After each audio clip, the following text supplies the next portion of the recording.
গল্পটির নাম জানালার ওপারে।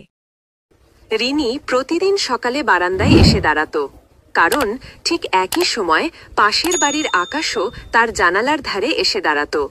তাদের মধ্যে কোনো কথা হতো না, শুধু নীরবে চোখাচোখি। কখনো রিনি একটু হাসত, আকাশও প্রত্যুত্তরে হাসত। তাদের এই নীরব গুড মর্নিং বিনিময়ে ছিল দিনের সেরা মুহূর্ত। একদিন সকালে রিনি বারান্দায় এসে দেখল আকাশ নেই। মন খারাপ হলো তার। ঠিক তখনই রিনির দরজায় মৃদু টোকা পড়ল।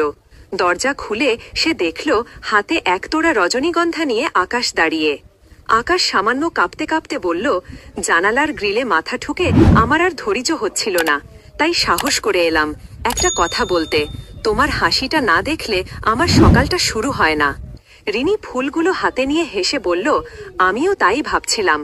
আজ সকালে আপনাকে দেখতে না পেয়ে মনটা কেমন ফাঁকা লাগছিল।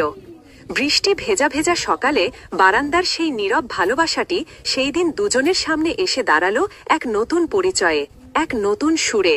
আর তারা বুঝল, ভালোবাসার ভাষা শুধু চোখে চোখেই হয় না, কখনো কখনো একটু সাহস করে এগিয়ে আসতে হয়। এই গল্পটা ভালো লাগলে পরবর্তী পর্বটি অবশ্যই দেখবেন। ধন্যবাদ। Subscribe now and press the bell icon. Never miss an update.